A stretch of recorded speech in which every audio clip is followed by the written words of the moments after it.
মই খোলাখুলি আহ্বান দি আছো গৌৰৱ গগৈক, আমাৰ যুদ্ধ কাৰ লগত? কংগ্ৰেছৰ যুদ্ধ ইউডিএফৰ লগত, ইউডিএফৰ যুদ্ধ কংগ্ৰেছৰ লগত, না আমাৰ দুইজনৰ শত্ৰু বিজেপি? যদি বিজেপি হয়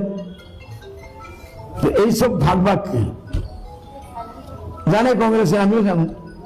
মাইনরিটি এরিয়া জিতে আমিও ভোট টিকিট দিম, কংগ্রেসেও টিকিট দিব, ভোট ভাগ হব, মতলব বিজেপি জানা। এইটো চিফ মিনিষ্টাৰৰ আণ্ডাৰগ্ৰাউণ্ড কোনো প্লানিং নেই। যিটো মই নকওঁ কংগ্ৰেছ বলি আছে, আমিওতো হ'ব পাৰোঁ, আমিওতো মানুহ হ'ব পাৰে, আমি বলি আহিছোঁ, হ'ব পাৰে কংগ্ৰেছ বলি আহিছে। আল্টিমেটলি হ'ব কি? অহা দিনত আমি দেখি আছো কংগ্ৰেছত উজনি অসমত কোনো ভোট নাই। এই ইলেকশ্যনত সেইসকলে বিচাৰি বিচাৰি কেণ্ডিডেট পোৱা নাই। এইটো মই অতি মই ৰিপৰ্ট পাইছোঁ, বিচাৰি বিচাৰি কেণ্ডিডেট পোৱা নাই। পঞ্চায়তত পোৱা নাই, এতিয়া এছেম্বলিত পাই যাব নাপায়। কি সপোন দেখি আছে? বিহাৰৰ ইলেকশ্যনৰ আগত যে সপোনটো দেখিছে এইটো একদম নাই না বাবা, চিত্ৰটো একদম চেঞ্জ হৈ গৈছে।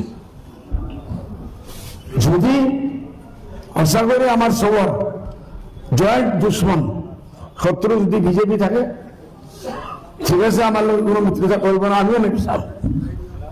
আমি আমাৰ একলচৰ নীতিৰ পৰা আছো, যেটাই বাচ্চা পাম এটাই আমাৰ। আপোনালোকে এই সৰু সৰু সৰু সৰু সৰু কোম্পানী লৈছে কয়টা?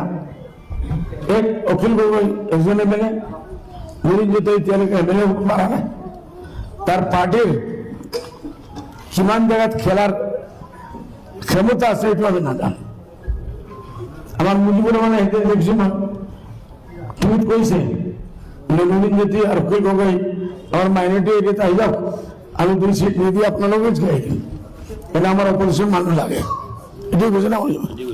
অপোজিশন মানুষ লাগে, এটা একটা ভাল মেসেজ পলিটিক্সের কারণে। যদি আমি শান্তি বিচারি, এই যে এমন কোনো শিশু নাই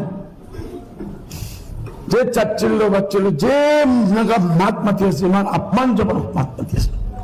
পৃথিৱীত বোধহয় হিটলাৰ মুছলিমেও মাতা নাই, কিন্তু যে এইটোৰ পৰা জানে কি কৰিব? ইউডিএফ নিজৰ জেগাত, গভৰ্ণমেণ্ট নিজৰ জেগাত, যিজনকে আমি একেবাৰে মাৰি মাৰি শেষ কৰি দিম। সি একদম মানি লৈছে পাৱাৰত সি আহিব, আৰু আমি তাক ৰাস্তা ঠিক কৰি দি আছো। এটো উপায় কি? যদি কংগ্রেসে ভাবে আমি সকলের কারে হাঁটা হচ্ছি, মই নিজে আজমল সাহেব এইসব সমস্যার কারণ, এটার সমাধান হব পারে তো? জার্মানি টার্মানি পৃথিবীর বিভিন্ন জায়গায় যদি দুই দেশ মিলিব পারে, মই কোৱা নাই আমি বিলাৰ কথা, এটা আপনাদেৰ মতলব নলব। সমস্যা তো সমাধান কৰিব পাৰে না? কোন লোক আছে যেটো টকৰত দুদিন টক নাই মাৰ যোৱা এলায়েন্স সেইটো অলপ কথা, আমি নকৰো। আপনি মাতিব নালাগে, আমিও মানা মাতো। বলে প্ৰবলেম যেটো আছে সেটো আছে না? আপোনালোকে মাইনৰিটি 50 বছৰৰ ভিতৰত কোনো কাম নকৰিব, 50 ভিতৰত যিমান বনাই যাব কিমান বনাম, সব এক সাইডত ৰাখি দিও। আপনাদেৰ এগ্ৰিগেটত মই কৈ আছো, আই এগ্ৰিমেন্ট কৰক ইউডিএফৰ লগত, বলে আপনাদের পার্টি শেষ করে দিয়ক, লেখা পড়া হোক, বলে অমুক অমুক অমুক ইস্যুর একবারে আমি করিম, আপনাদের যুদ্ধ আমি করি। আমার পার্টি, হ্যাঁ আমার হয়ে করুক, গোবর ফাইট করুক, কংগ্রেসে ফাইট করুক। এই 5 বছর তো আমি যিমান আমার মাইনরিটির সমস্যা আছে মই দেখি আছো, অনলি ইউডিএফ ফাইট কৰি আছে, অনলি ইউডিএফ। কিয় ভাই? আপোনালোকৰ মুছলমানৰ ভোটো লাগে, আৰু কোনো মুছলমানৰ মাত মাতিব নোৱাৰে।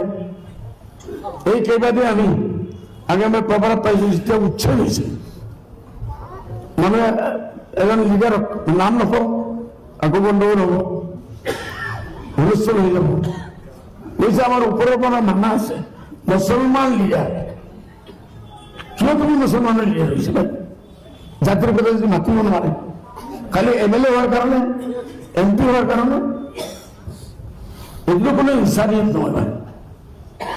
ইনসানিয়ত একটা বস্তু আছে, তাও না মই আমার পার্টির লোকের বিনা মুসরা আমার পার্টির কোনো মানুষ MLA বানার কারণে হায় প্রয়োজন আছে, ফাইট করিয়েছে, আপনি হয়েছে।